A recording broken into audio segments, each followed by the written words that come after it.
창세기 40장 20절에서 23절까지 말씀 봉독합니다. 경청하십시오. 제3일은 바로의 생일이라 바로가 그의 모든 신하를 위하여 잔치를 베풀 때에 술 맡은 간원장과 떡 굽는 간원장에게 그의 신하들 중에 머리를 들게 하니라.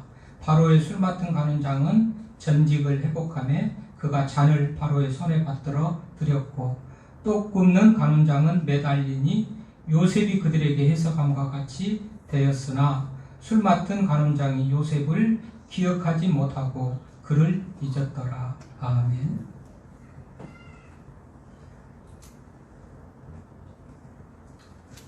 칼럼에 쓴 대로 제가 어제 칼럼 쓸 때만 해도 용인 우리 제일교회에서 확진자가 72명이었는데 저녁에 가서 뉴스를 보니까 105명의 확진자가 이렇게 나왔더라고요.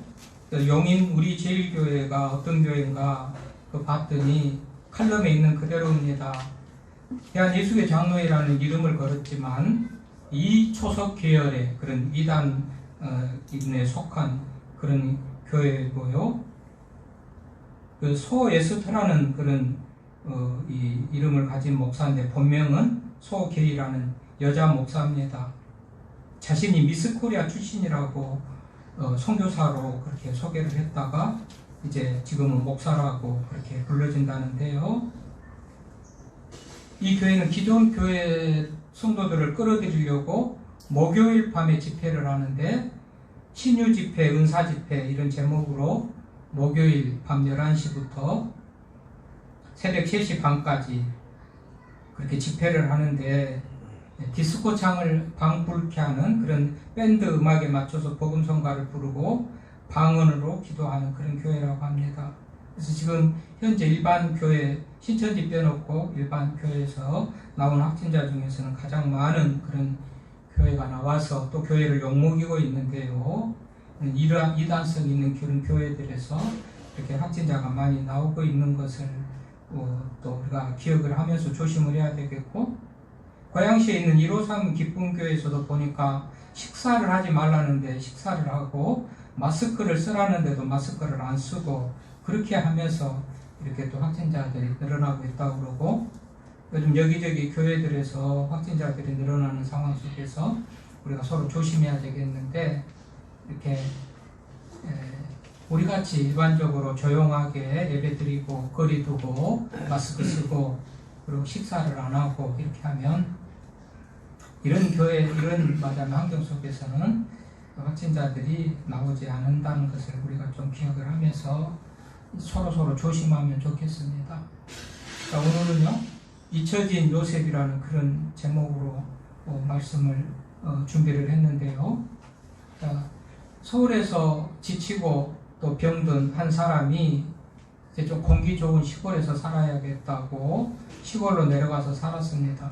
이 집 저 집 알아보다가 집을 구했는데 하필이면 그 집 앞에 큰 바위가 있어가지고 드나들기가 매우 그렇게 불편한 그런 집을 얻었다고 그래요.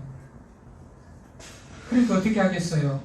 아니, 누가 이런 데다가 이렇게 집을 지었는가? 왜 이렇게 다니기가 불편한 데서 어떻게 그동안 살았을까? 하면서 원망을 하고 불평을 하면서 그렇게 하루하루를 살아가는 중에 어느 날 하나님께서 꿈에 이렇게 그 바위를 미뤄라, 그런 말하면 이 음성을 들려줬다고 그래요.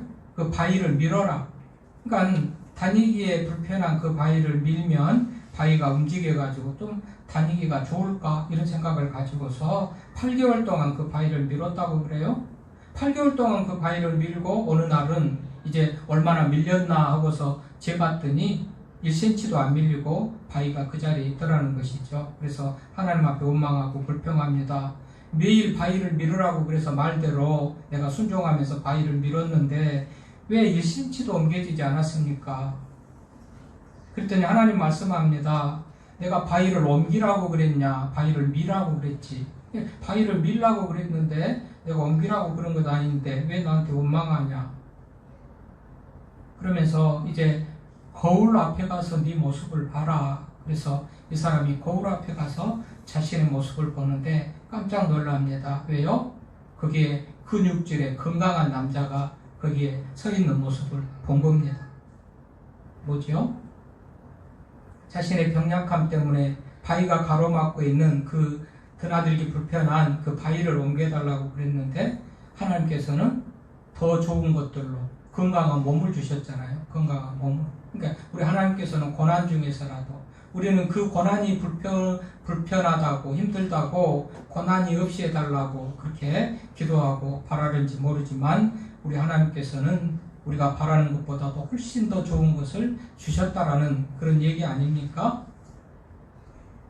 우리가 살다가 보면 참으로 여러 위기들을 만날 때가 있습니다. 그 위기를, 고난을 어떻게 극복해 나가느냐가 그 인생의 성패를 좌우하죠. 고난에는 두 가지가 있어요. 위기나 고난에는 두 가지가 있어요. 정상적인 위기, 또 예기치 못한 그런 우발적인 위기. 고난에는 두 가지가 있다. 정상적인 위기, 또 돌발적인 그런 우발적인 위기. 정상적인 위기는 뭐예요? 출생에서부터 죽을 때까지 일반적으로 사람들이 당하는 여러 가지 고난, 이건 정상적인 고난입니다. 고난 없는 인생은 없고요. 늘 힘들고 어려운 그런 삶이 우리들을 따라다니죠. 그래서 필연적인 위기다 말합니다. 정상적인 위기, 필연적인 위기. 이건 우리에게나 누구에게나 다 있는 일반적인 위기예요. 근데 우발적인 위기, 그야말로 예기치 못하게 갑자기 닥치는 위기, 이걸 우발적인 위기다 그러는데 코로나라든지 장마라든지 태풍이라든지 이런 것들이 이런 위기에 해당되죠. 그런데 이 위기, 이 고난을 당할 때 어떻게 대처하느냐에 따라서 그 인생의 성패를 좌우한단 말이죠. 이 대처하는데도 두 종류가 있겠죠.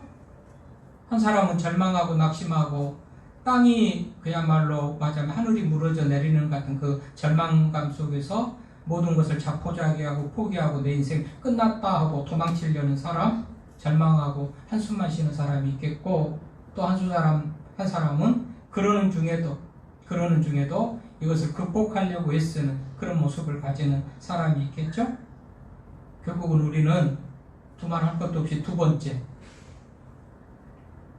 비록 예기치 않는 어떤 고난으로 인하여서 삶의 환경 여건들은 그야말로 절망적이지만 그냥 절망으로 그치는 게 아니고 또다시 회복의 어떤 은총을 바라보면서 그 삶을 극복하려고 애쓰는 그런 모습이 우리들에게 있어야 되는 것이죠. 다른 사람은 없더라도 하나님을 믿는 사람들에게는 이게 있어야 됩니다. 왜 그래요? 우리 하나님이 능력자시고 좋은 것을 주시겠다고 약속하셨고, 우리 하나님은 우리들 수준에 무능하신 분이 아니고 능력자이시잖아요. 그리고 그 능력자께서 우리들에게 세상 끝날까지 함께 하시겠다든지 늘 붙들어 주시겠다든지 그렇게 약속을 하시고 두려워하지 말라고도 하고 이기게도 하시겠다고 하셨잖아요. 요한복음 6장 33절에 보니까 너희가 세상에서는 환난을 만나나 담대하라, 내가 세상을 이기었다. 그러니까 주님이 이긴 그 승리 안에서, 믿음 안에서 우리들도 이길 수 있다고 그렇게 맞아면 위로를 주고 용기를 주고 하시는 분이 우리 하나님이시잖아요. 그러니까 위기 앞에서 다른 사람들은 몰라도, 안 믿는 사람들은 몰라도 믿는 사람이라면 이것이 내 인생의 끝인 것 같이 절망할 게 아니고 하나님의 약속과 능력을 믿으면서 다시 일어나는 것이죠. 아까 바위를 밀었지만 바위는 껍적도 않고 내가 건강해진 것 같이 내가 바라는 그 바람보다도, 내가 원하는 그 소원보다도 더 근본적이고 좋은 것을 우리 하나님께서 주시리라는 믿음을 가지고 나아가는 우리가 되기를 바랍니다. 자, 오늘 본문에 바로 인생을 이렇게 그야말로 절망적인 그런 상황 속에서 인생을 승리로 이끄는 그 요셉의 얘기를 하고 있습니다. 자, 오늘 그 40절부터 39절부터 쭉 보니까 39절에 보면 요셉이 애매하게 누명을 쓰고 감옥에 들어가는 그런 얘기를 기록하고 있죠. 감옥에 들어갔을 때 인생이 누명을 쓰고 감옥에 들어갔다. 얼마나 억울하고 절망적입니까? 이 요셉이 그 주변의 나라에 무슨 좋은 배경이 있는 것도 아니고 지인들이 있는 게 아니고 능력 있는 가족들이 있는 게 아니고 히브리 사람인데 형들이 노예로 팔아버려가지고 호렐 단신 맞아 애국 땅에서 종으로 살아가는 그런 요셉인데 그 요셉을 편들어가지고 그 요셉을 감옥에서 꺼내주거나 무죄하다고 억울하다고 변명해가지고 그 감옥에서 놓아주게 해줄 그런 주변의 이웃이 소위 빽이 하나도 없는 그런 사람이 요셉 아닙니까? 그래서 지금은 요셉이 감옥에 지금 갇혀 있어요. 그런데 어느 날 두 사람의 간원들이 또 그 감옥에 들어오는 거예요. 요셉이 갇혀 있는 그 감옥에 두 사람의 간원이 들어오는 거예요.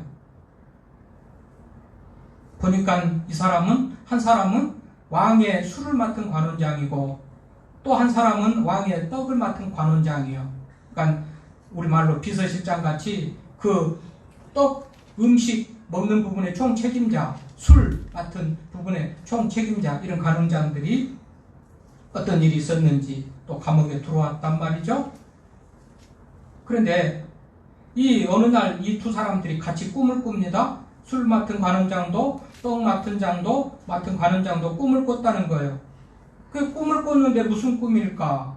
해석을 하지 못하고 궁금한 중에 이 요셉이 꿈을 해석해주는 내용이 9절에 또 16절에 9절에는 술 맡은 관원장이 꿈 해석하는 얘기가 쭉 나오고 16절부터는 떡 굽는 관원장의 꿈을 해석해주는 얘기가 쭉 나오죠. 보십시다. 요셉이 꿈을 해석해줘요. 그런데요, 사실 돌아보면 요셉은 꿈하면 어떻게 보면 노이로제에 걸려있고 꿈하면 굉장히 불신하는 그런 상황 가운데 있는 사람입니다. 요셉이. 일반적이라면 그래요.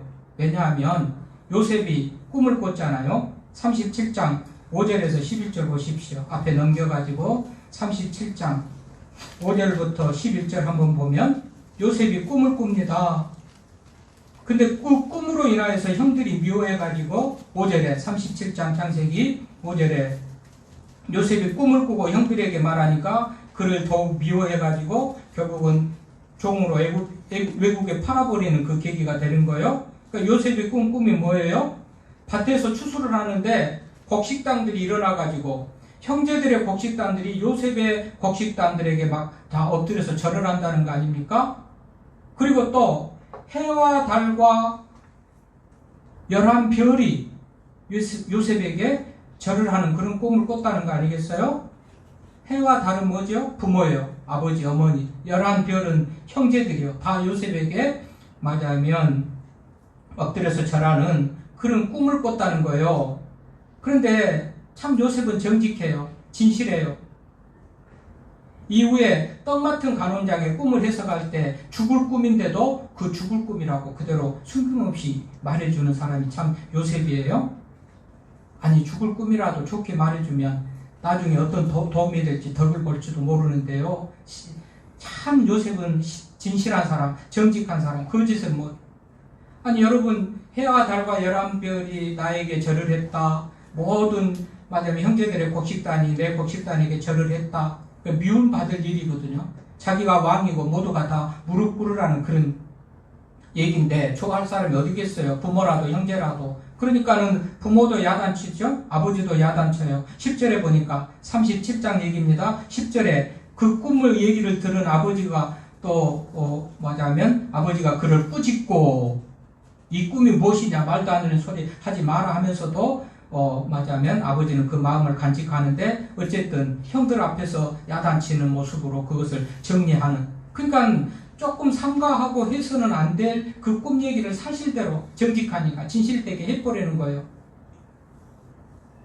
조금만 생각하면 이 꿈 얘기를 하면 아 내가 미움받겠구나. 내가 잘났다고 모두가 내가 높은 사람이 될 거라는 얘기인데 누가 좋아하겠는가 하면서 삼가해야 되는데 요셉은 정직한 사람이라 그 꿈을 다 얘기해버리잖아요. 그러니까 이것 때문에 결국은 시기하고 미움받아가지고 애굽에 팔려버렸단 말이죠. 그리고 자 팔려버려서 종으로 사는 것도 억울한데 누명 쓰고 감옥에 갔단 말이죠. 그러면 이 모든 출발이 뭡니까? 꿈입니다. 꿈 때문에. 꿈을 꾸고 꿈 얘기했다고 미움받아서 애국으로 팔려졌어요.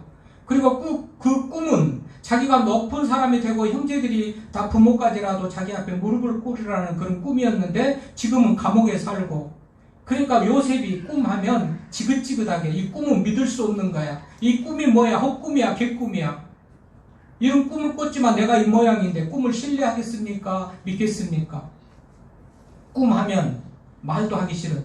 지금 꿈을 꾸고 떡 맡은 관원장, 술 맡은 관원장이 또 꿈을 꾸고 꿈 얘기를 하니까 일반적이라면 꿈 속으로 웃으면서 개꿈이야, 다 소용없어, 그 꿈이 무슨 꿈이라고 했을 거예요.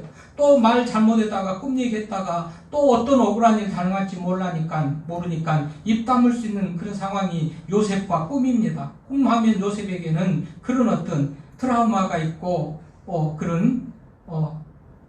정말 말하고 싶지 않는 것이 꿈이에요. 그런데 술 맡은 간원장은 꿈꾸고 떡 맡은 간원장이 꿈꾸니까 요셉이 단번에 해석을 해줍니다. 단번에 해석을 해줘요. 이건 꿈에 대해서 여전히 그 꿈이 이루어지지 않고 꿈 때문에 자기가 이런 상황에 있었지만 하나님께서 보여주신 그 꿈에 대한 그 소망, 그 믿음을 버리지 않고 남모르게 마음속에 지금 간직하고 있었다는 거예요. 그러니까 꿈 얘기가 하자마자 꿈을 그렇게 해석을 해주는 것으로 볼 수가 있지 않습니까?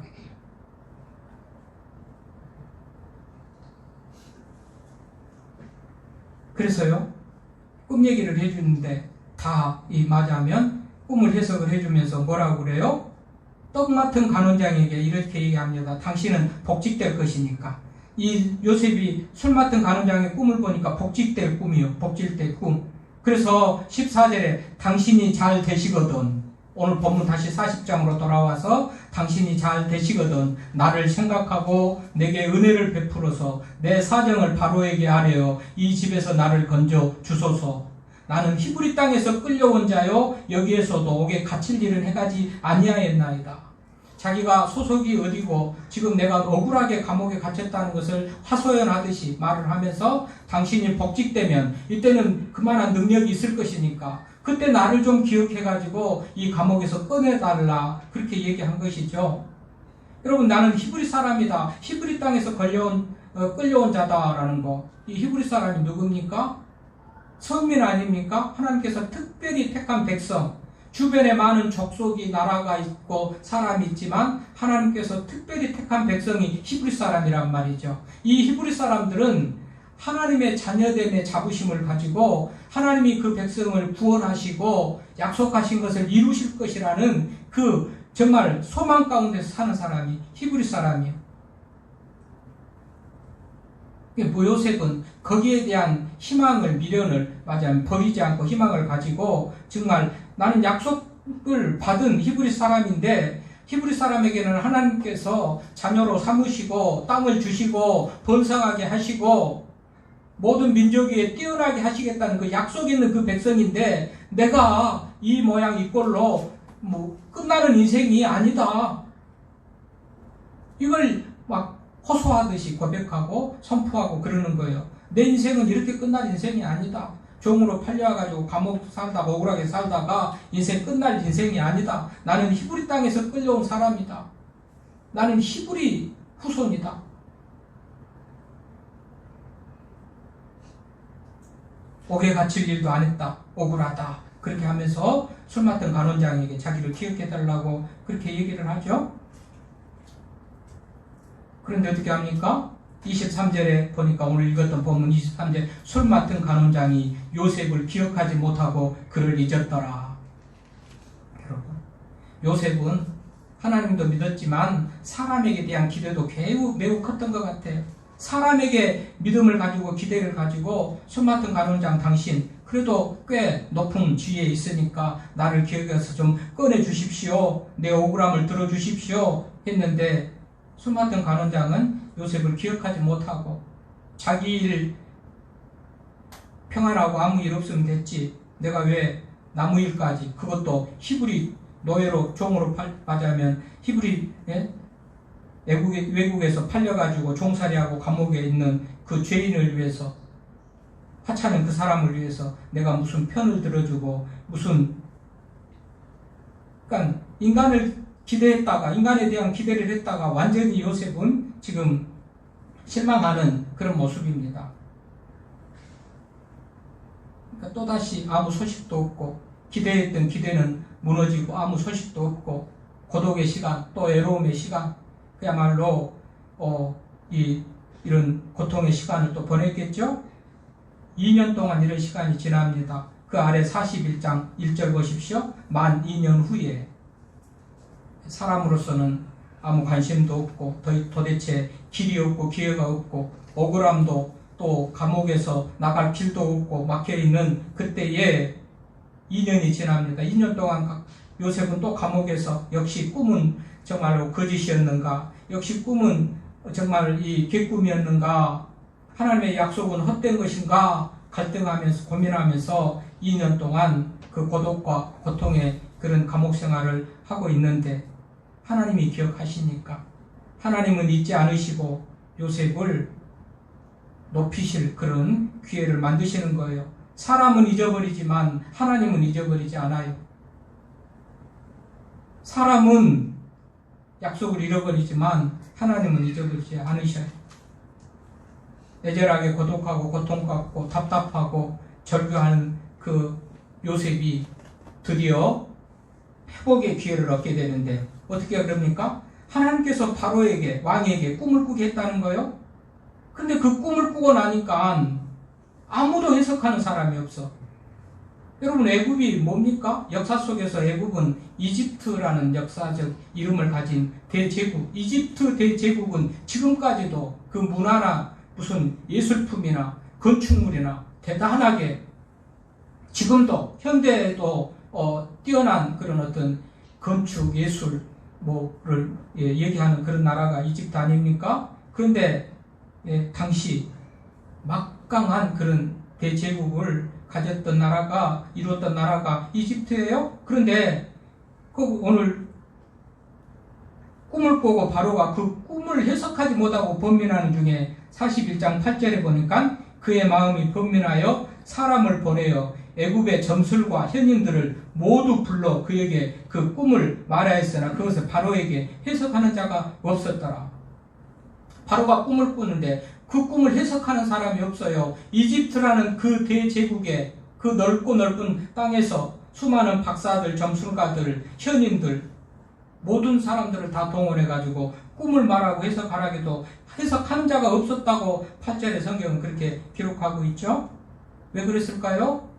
하나님이 다 눈을 어둡게 하고 귀를 어둡게 하고 그 꿈을 해석할 수 있는 능력을 다 하나님께서 막으신 거죠. 왜요? 요셉을 세워서 요셉을 이제 감옥에서 꺼내주고 요셉이 영광을 얻을 수 있는 길을 만드시려고 하나님이 그렇게 하신 거예요. 이 사람들이 대단히 뛰어난 사람들이라니까요. 대이집트에 뛰어난 이집트의 애굽의 그 대제국에 많은 뛰어나는 사람들이 하나도 못했다는 것은 이상한 일이에요. 요즘으로는 가장 맞아하면 인재들이 많은 맞아하면 나라에서 나름 뛰어난 모든 사람들을 다 동원해도 문제가 해결되지 않은 그런 난제라는 거예요. 그 하나님께서 그들을 막으시니까 결국은 해석을 하는 사람이 없는데 그 순간에 이제 순바튼 간원장이 9절에 그랬잖아요. 순바튼 간원장이 이제야 요셉을 생각하는 거예요. 아, 요셉 내가 감옥에 있을 때. 그래서 자기가 그 얘기를 해주면서 요셉이 바로에게 나아갈 수 있는 그런 기회를 얻죠.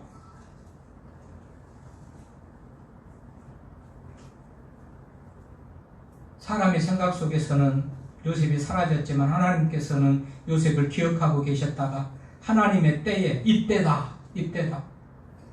여러분 요셉이 17살에 팔려가지고 30세에 총리가 되니까 고생의 세월이 13년의 고생의 세월을 지납니다. 이 13년 고생의 세월 종살이로 살잖아요. 종으로 살잖아요. 애국에 팔려가지고 억울하게 누명 쓰고 감옥에 갔잖아요. 그야말로 파란만장의 삶을 사는 사람이 요셉 아닙니까? 험악한 세월을 사는 사람이 요셉 아닙니까? 물론 이 고백은 자기 아버지 야곱이 고백한 고백이지만 요셉은 그런 고백은 안 해요. 여러분 감옥에 들어가가지고 현재까지 요셉은 한 번도 원망하고 불평하는 얘기는 없습니다. 그저 약속의 말씀 꿈을 붙들고 견디는 그런 요셉만 있어요. 이러니까 하나님이 기억을 해주시죠. 이제는 때가 됐고 13년의 긴 시간 동안 고생하면서 정말 어려운 일을 만나면서도 하나님 원망하지 않고 불평하지 않고 하나님이 기뻐하시는 뜻 안에서 믿음을 지키고 살아가니 어찌 하나님께서 기억하지 않겠습니까? 어찌 그런 사람을 하나님께서 버리시겠습니까? 그러니까 세워주시는 거예요. 높여주시는 거예요. 그래서 술 맡은 간원장이 그때야 요셉을 생각하고 요셉을 바로에게 보내죠. 그래서 어떻게 합니까? 그 꿈을 해석을 하는데 기가 막히게 그야말로 해석을 옳게 다 바르게 해석을 해주니까 모든 사람들이 다 감탄을 합니다. 감복을 합니다. 그야말로 왕도 주변에 있는 대신들도 다. 그래가지고 어떻게 합니까? 41장 한 장 넘겨가지고 보면 41장 39절에 보니까 바로가 요셉에게 말합니다. 요셉에게 이르되 하나님이 이 모든 것을 내게 보이셨으니 하나님이 하신 거예요. 성경은 하나님이 하셨다고 그렇게 증언을 하고 고백을 해요. 떡 맡은 간원장이 한 것이 아니고 요셉 하나님께서 이 모든 것을 내게 보이셨다. 너와 같이 명철하고 지혜 있는 자가 없다. 애굽의 그 많은 사람들보다도 요셉의 지혜와 명철이 뛰어났는데 그것은 하나님께서 주셨기 때문에 하나님께서 요셉을 은혜 있게 하려고 그렇게 은혜를 주셨기 때문에 그랬다고 성경은 기록하고 있어요. 그러면서 뭐라고 합니까? 40절 너는 내 집을 다스리라. 내 집, 왕의 집을 다스리라는 거예요. 내 백성이 다 내 명령에 복종하리고 맞으면 나라를 다스리라는 거예요. 그러면서 자기는 왕자뿐이고 높은 것은 나보다 더 높은 것은 내 왕자뿐이고 40절에 보니까 왕의 바로 밑에 총리로 맞으면 요셉을 세웠다고 41절에 그랬죠. 내가 애굽 땅의 총리가 되게 하노라. 자기 반지를 빼서 요셉에게 주고 세마포옷을 입히고 총리의 격에 맞는 그 모든 것을 외적으로 사람들이 다 보고 이분이 총리라고 그렇게 맞아면 순종하고 또 섬길 수 있도록 외적인 모든 그런 시각적인 보여주는 그런 절차를 거쳐서 총리로 임명했다. 그 얘기 아닙니까? 여러분 보십시다. 13년의 긴 고난의 시간 끝에 하나님께서 요셉을 이렇게 총리로 세우셨어요. 그러니까 우리가 고난을 당하고 있다. 정기적인 맞아면 필수적으로 당하는 인생에 오는 고난도 그러니까 예측 밖에 갑자기 당하는 그런 어떤 고난 앞에서도 우리가 낙심하고 절망하지 말 것은 믿는 자들에게는 하나님께서 때가 되면 이 고난이 영광으로 바꾸는 그런 맞아면 역사를 일으키신다. 역사를 일으키신다. 우리 믿는 자들에게는 이게 필요하죠. 안 믿는 자들은 하나님과 나하고 관계나 약속이 없기 때문에 이런 약속이 나하고 무슨 상관인가 하고서 뭐 믿지도 않고 듣지도 않고 그래서 모르겠지만은 우리 믿는 사람들은 하나님이 어떤 약속으로 이런 약속들을 우리들에게 하셨잖아요. 그렇기 때문에 결국은 성도들에게 주어진 이 고난 또 위기 이런 어려운 이런 것들은 하나님께서 나를 높이시기 위해서 주시는 고난이구나 생각하면서 그러면 참고 견딜 수가 있는 거예요. 요셉이 그렇게 그런 믿음을 가지고 참고 견디다가 오늘 총리가 됐잖아요.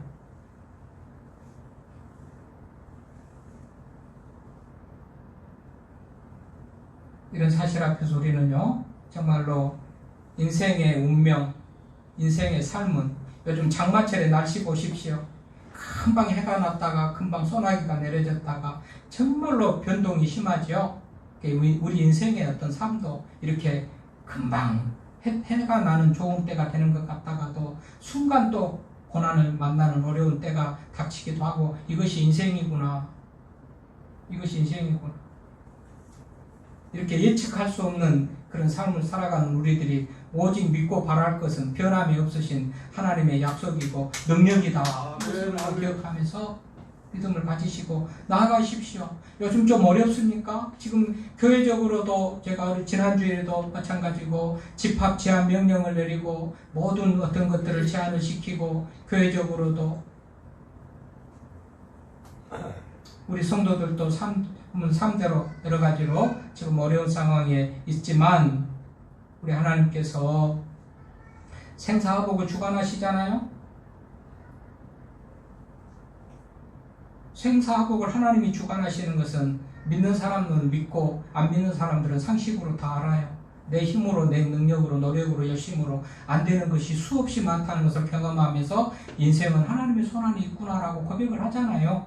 그 하나님이 우리 하나님이시고 그 아버지께서 전능하시고 그분은 우리하고 함께 하시겠다고 약속하시고 도와주겠다고 언제까지요? 임마누엘 하나님에 대해서 세상 끝날까지 함께 하시겠다고 약속해 주셨으니 고난 중에서도 우리는 하늘이 무너지고 세상이 끝난 것 같은 그런 절망감에 빠져서도 안 되고 빠질 이유도 없고 하나님을 믿는 믿음 안에서 이 모든 어려움들을 이기고 나아갈 수 있는 그런 우리가 될 수 있기를 바랍니다.